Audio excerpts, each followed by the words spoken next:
Alright, ladies and gentlemen, welcome back to the Blazing Sword Hard Mode Let's Play bonus episodes. And what say we finish things up here and put this Q&A session to a rest, because it's gone on for a very long time and I think we just have to get everything over and done with. So, without further ado, let's get straight to it.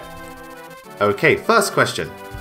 For Genealogy of the Holy War, do you think the game would benefit from getting a remake and adding in extra chapters and characters from Thracia 776 into your army, since Thracia is set between chapter 6 and 7 of Genealogy of the Holy War?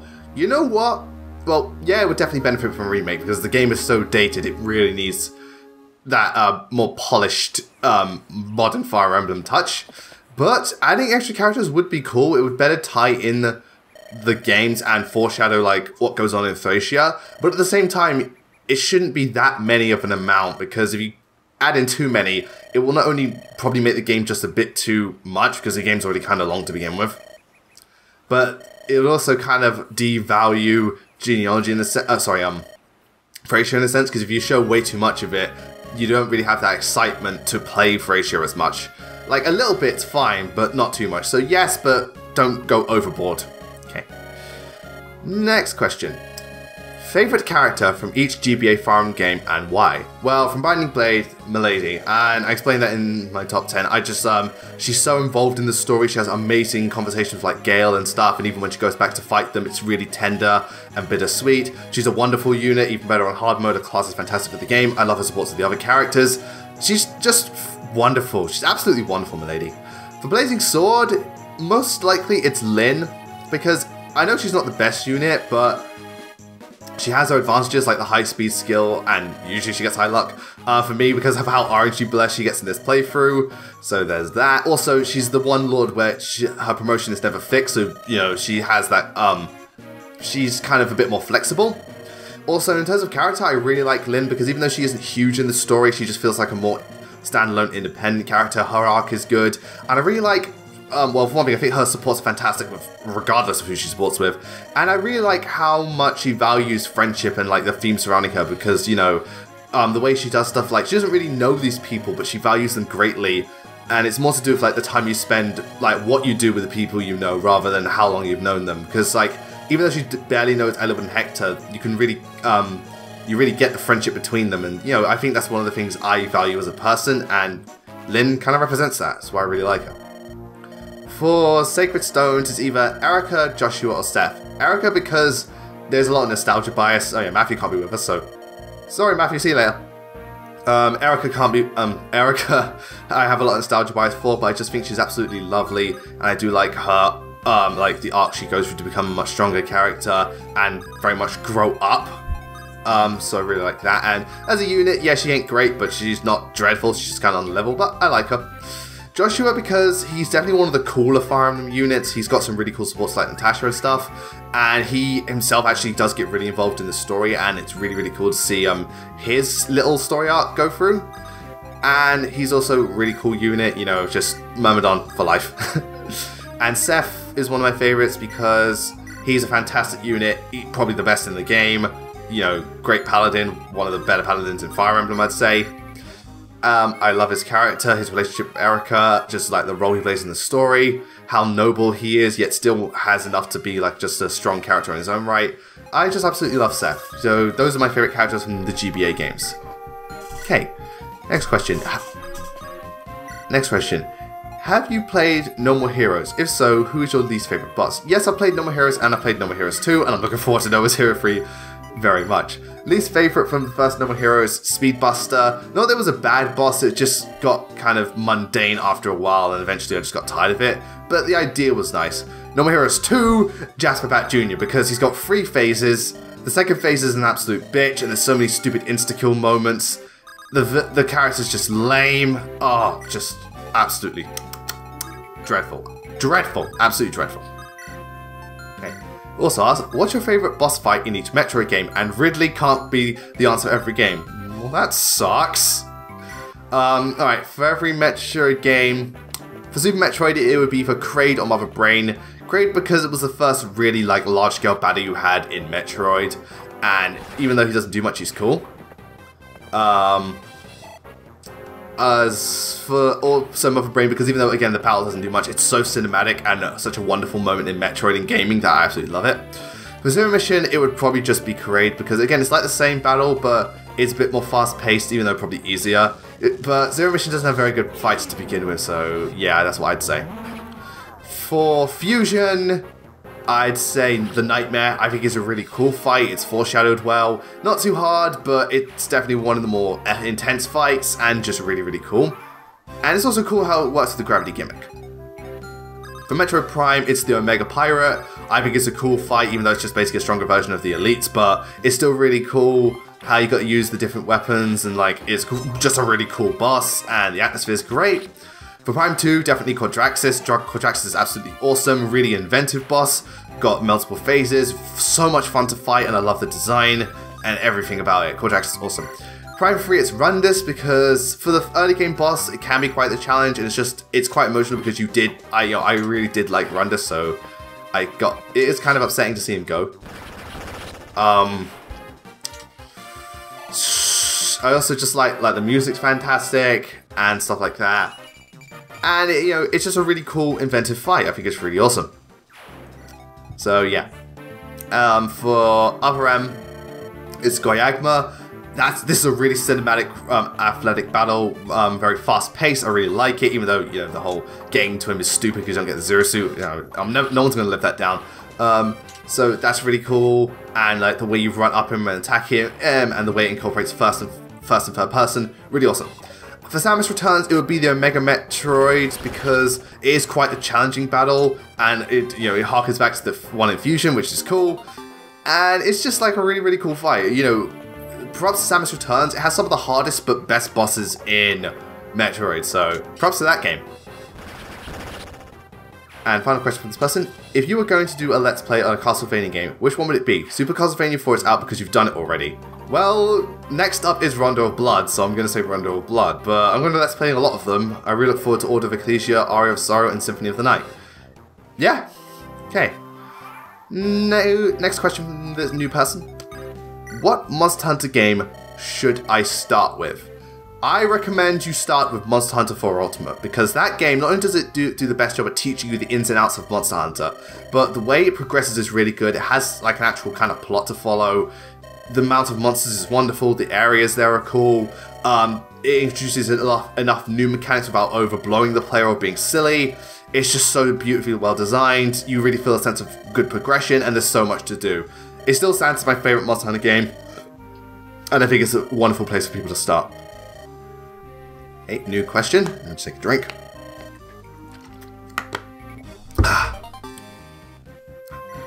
Will you ever Let's Play Fire Emblem 3 Mystery of the Emblem? I'm playing it right now, and I really liked it.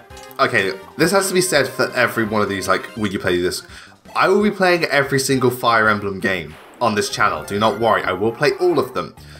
So yes, I will play Mystery of the Emblem. I don't know if you're talking about the original or the remake, but I have heard, new Mystery of the Emblem is meant to be really, really good. So I'm looking forward to playing that. Okay, new question. What are your overall opinions on Heroes nowadays, and which improvements and additions to the game are your favourites? I think it's much better now. It is more user-friendly. I think the free summons with every new banner is wonderful, just to give everyone a chance. I think some of like the new modes like Tempest Trials is really, really cool. They've got more generous with how they hand out stuff, which I like. It's easier to obtain hero feathers and orbs. But, and also I really like how they're being more inventive with the units like the Dancers one and the Brave Heroes, so that's really cool. With that said, I still think there's a really big difficulty curve when you jump from like hard to insane, and now you have like infernal difficulties where you have to have like the perfect set of units. I mean, it's not awful. You can still get you can still do it, but you can definitely notice the difficulty curve is quite high. And also, when it comes to monthly like handout, it's really random because some months you get like they give you like lots of orbs and lots of feathers and really good prices. Other months you get like table scraps, so it's a bit inconsistent in my opinion. A little bit, not awfully, but a little bit. So it is overall better, but it still needs to work out some kinks. And moving on. Okay. When you do your Fates playthrough, will you do the DLC like Royal Royale? DLC for like Awakening of Fates and Echoes, I'll probably do them after I beat the main game. So Fates will after I do Birthright Conquest Revelations, then I'll move to the DLC.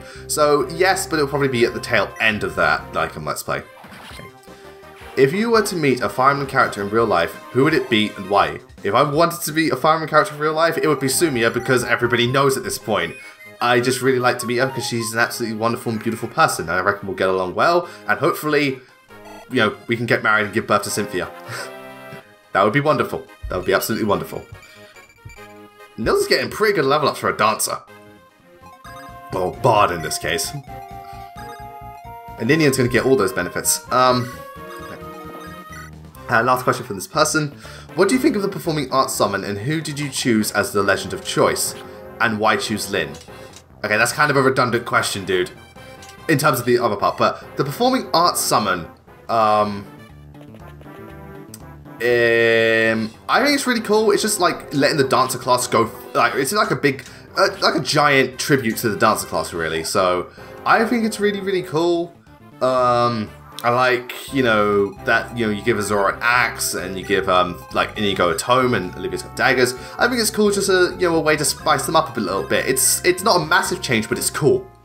And as for the one you just asked about, the choose your, the legends thing, again, if you knew I chose Lyn, why would you ask who I chose? Because that's kind of redundant. But the reason I chose Lyn, two factors. One, because at the time she was doing so well in the Blazing Sword LP, I was just like, you know what, I've got to have you. You're just absolutely wrecking so much shit, you deserve it.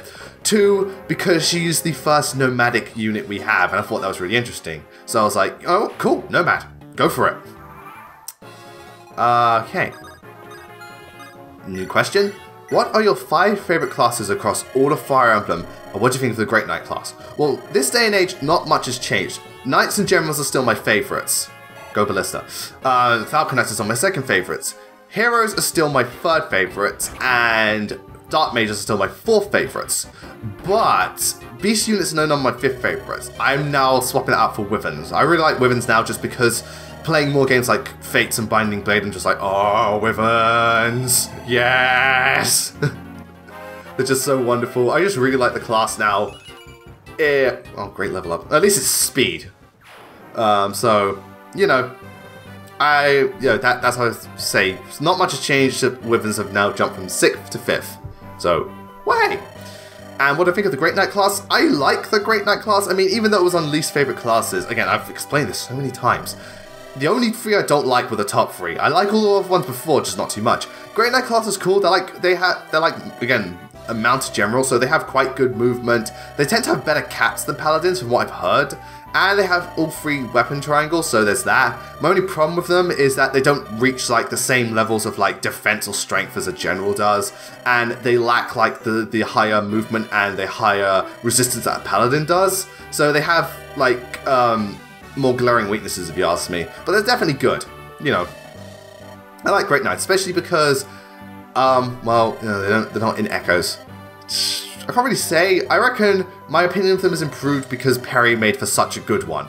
Gunter didn't really do anything for me in terms of Great Knights, but Perry, she made for a great Knight, so my opinion on them has improved. You know. Okay. So, as Matthew exposits more exposition about what's going on that we already know, next question is, will you do a Let's Play of Path of Radiance and Radiant Dawn? Yes, I'm Let's Playing all the Fire Emblem games, do not worry, I'll get around to those. I'm actually really looking forward to doing Radiant Dawn in particular because, well, one, I'm going to be forced to, because you force my hand, people, I'm going to have to do Fiona and Meg, but I'm only doing it on easy mode because that's the only way I can tolerate it. But also because I want to also show off how I'm able to get so many units promoted on like normal/hard mode by the end of the game, and just to show you how disgusting I can make Jill and Stephanie, provided they don't get RNG screwed, which they might. So I look forward to that a lot. Okay. Next question. If you do a Pokemon Let's Play, do you have any plans to make it a Nuzlocke for the extra challenge? Yes, but that will probably be on the remakes, because if I do obviously the first Pokemon Let's Play we're doing is Gen 1, Red and Blue, or Red and Green if you want to get technical. So when we go to Fire and Leaf Green, then I'll probably do the Nuzlocke, because we've technically already done the game. I mean, there's new stuff, but we technically already did it. And Nuzlockes are interesting because they force you to use, you know, the Pokemon you're not used to, and you can be fascinated by what Pokemon you never knew you'd really like. Also, because after seeing Pro Jared's one, I want my own Nuptup. I want my Nuptup! So that's why Pro Jared, next to the Super Gaming Bros, is my favourite Let's Play channel. That fucking Pokemon Let's Play was the best. Nuzlocke was the best thing ever. Okay, so, and also asks, what's one game, aside from your favourite series, like Fire Emblem, that you're looking forward to coming in 2018? Well, I've got 3. First, Metroid Prime 4. I don't know if it's coming in 2018, but I'm just going to go with it because it's fucking Metroid Prime 4. It's Metroid. I love Metroid. Just a Metroid.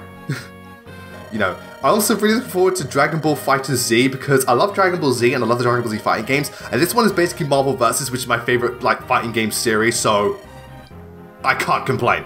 I love it. And also Monster Hunter World because that looks fucking awesome. I love the new direction it's going with and how expansive it's going to get. And it's a full-on HD Monster Hunter game.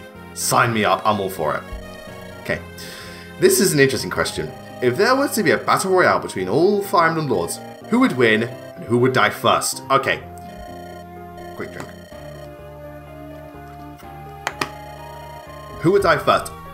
Not to shit on this character, but Micaiah would die first, and let me explain why. Because most Fire Emblem Lords, A, use physical weapons, B, more often than not, they have either above average or good speed. Micaiah uses magical weapons, and her speed sucks, and her HP sucks. She would die straight out the gate, like one unit would run to her, double her, gone. She would just get destroyed. I mean, yeah, she might be able to deal damage to a magical attack, but she ain't doubling anyone anytime soon. So, Micaiah would die first. I think Sigurd or Ike would win. Ike because he's just the overall most well-rounded, he's gone all the way up to 3rd tier, so he's got that advantage over them. And his skills like Ether would just keep his health going up. And he has Rag now, so he can hit from long and short range. Sigurd because he probably, like, if you did base level, he starts the strongest, you know, or one of the strongest ones. And also he has the mounted utility, so he can easily go in and pick off people, also get away from people and, like, heal up. So he's got that going for him. At the same time, I reckon Erica would not last long, Ella would not last long, Chrom probably wouldn't last long. They die pretty early.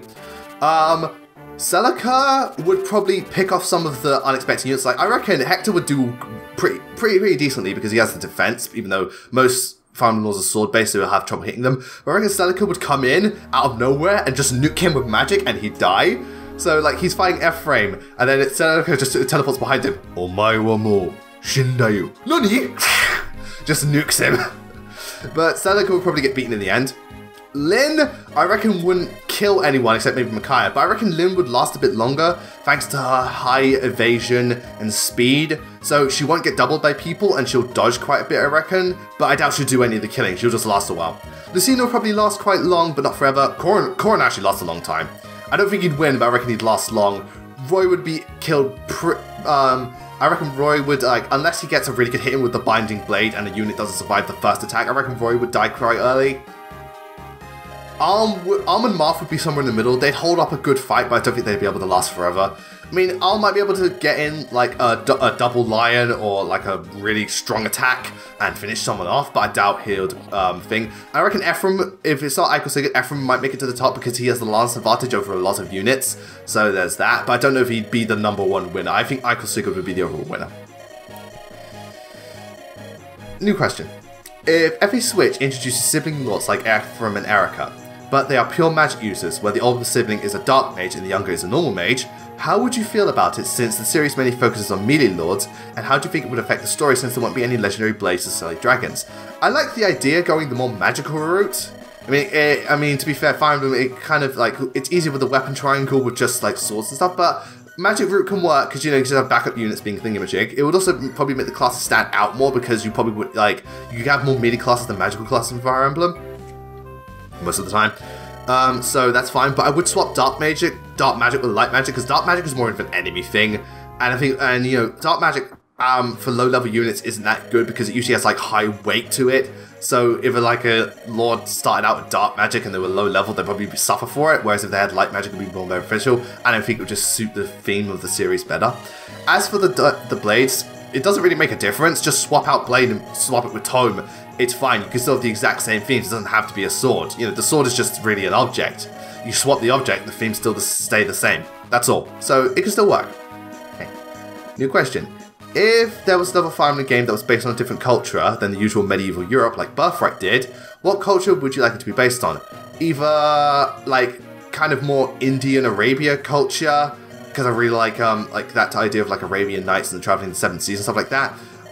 Or definitely ancient Greece. I'd love ancient Greece style you know, Fire Emblem game. I think it would be wonderful. I think it would really work. Okay, new question, which I kind of already answered in the previous part.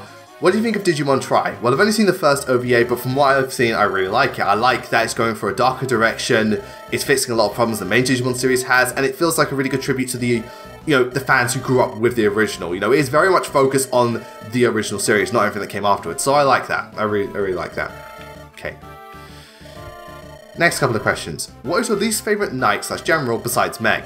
That would be Arden from Genealogy, because in Genealogy, not only does, like, well, he doesn't do much, doesn't say much, his class doesn't work for the game, and even then his stats and growth, I know the growth rate's low, but I swear his stats even kind of suck for his class, like, I swear he's pretty weak.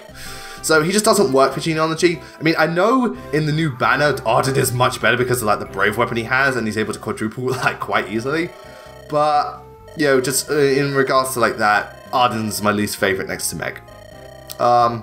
Also asked, between Corrin and Roy, which is better, listing what is big positives to him and why?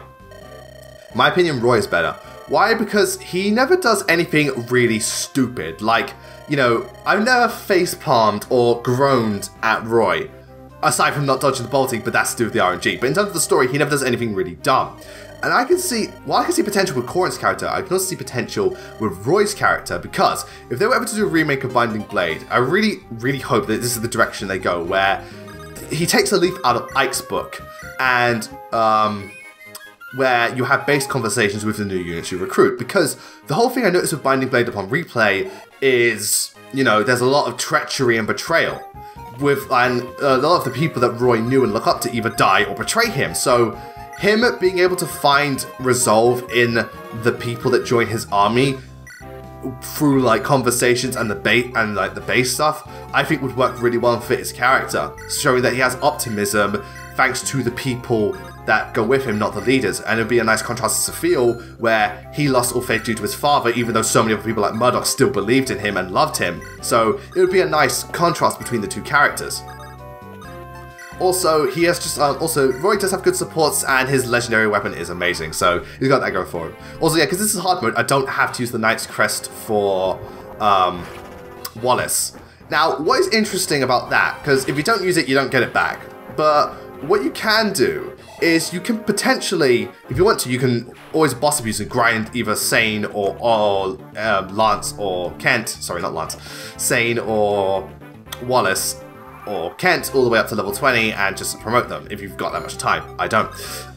What you can also do is, if you promote them by the end, you essentially start with a little bit of a leg up on, you know, when they come back on chapter 15. You basically get a slightly weak, most of the time, just on average, you get a slightly weaker Marcus, which is fine. But if you want to say, if you want to maximize their potential, you know, you do what I wait it out. You know, I'll wait till level 20 then upgrade them. So, you know, it's up to you. If you're wondering if I'm going to promote any of them, no. I'm not going to, because again, I want to wait out as long as I can. I like doing that with Fire Emblem units. I really like to get them as many levels as I can before promoting them. It's not easy hitting people on the mountainside. Okay, and also us. Yeah. Which is the best Fire Emblem game of these three, in my opinion? Shadow Dragon, Binding Blade, and Birthright.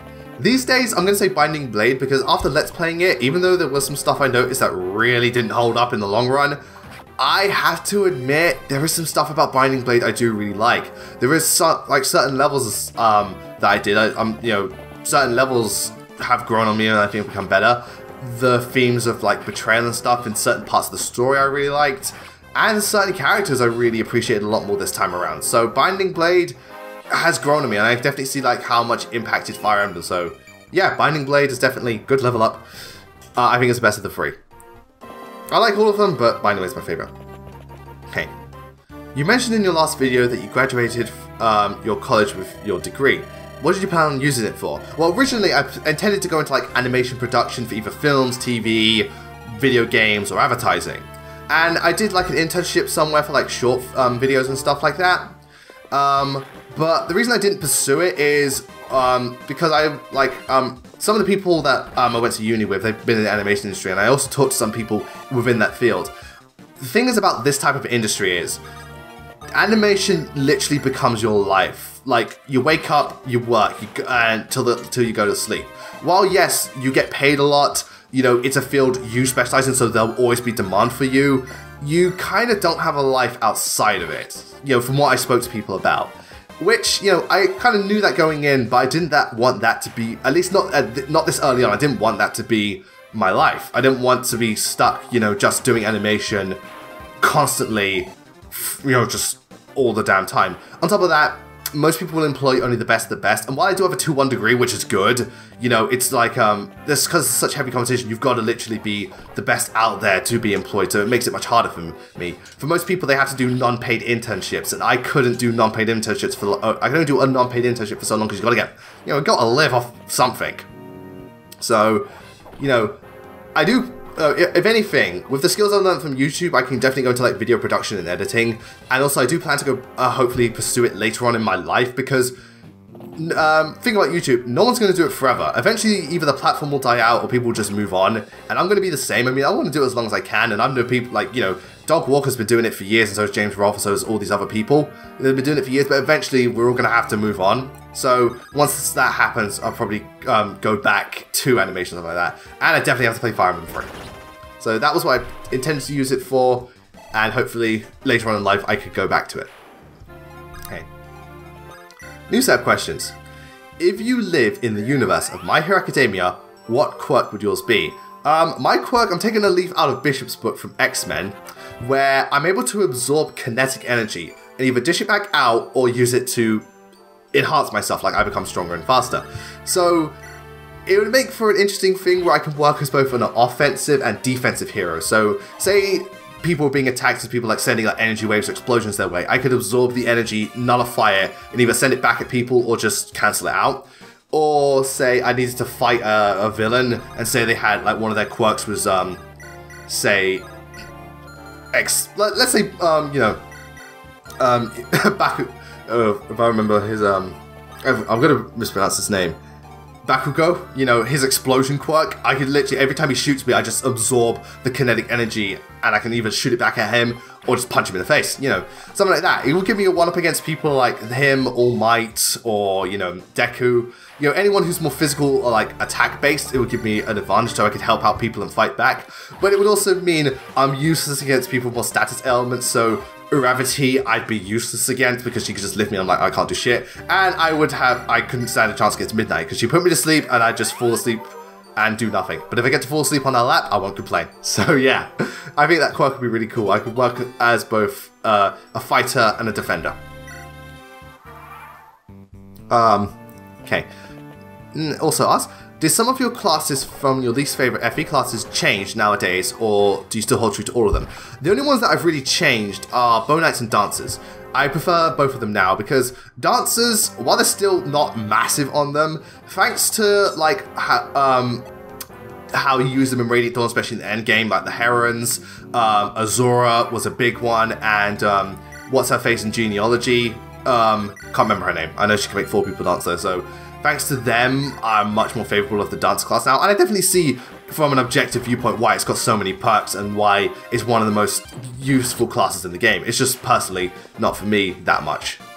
And Bow Knights I'm a bigger fan of thanks to primarily Blinding Blade because they're just so much better in that game, but also Echoes, you know. I've really begun to appreciate Bow Knights. I'm still overall a fan of Snipers more, but Bow Knights, you know, I definitely appreciate the Bow Knight class more. Much more. Man, Kent is not getting the best level ups, which is a shame. What are you gonna do? Okay. And last question for this person. Favorite Pokemon character or characters? That would be Cynthia, because I just think she's really cool. I love her design. She's a really good challenge. And I like how she's in the plot a lot, but not overbearing. She just seems like both a friend and a mentor. I like Silver because he seems like one of the better antagonistic rivals, and I like his thing with Giovanni. That's really cool. Lance because in Gen 2 he's quite involved in like the story and stuff, and he's just a really cool guy. He's Dragon type, you know, expert, which is awesome. And because of his whole philosophies in regards to Pokemon in Black, which, you know, actually made us consider the story of Pokemon to be something more than just, you know, collect 8 badges and defeat the Yakuza. And I also really like Lily from Sun and Moon because not only, well, she's cute, but I like how she's going out of her way to really, you know, defend this Pokemon, and she's she's not like a damsel in distress. She is cool, and I love her design. She just like seems like a really, I just like her so much. There's something so charming about her. Alright, and this is the last question for this person.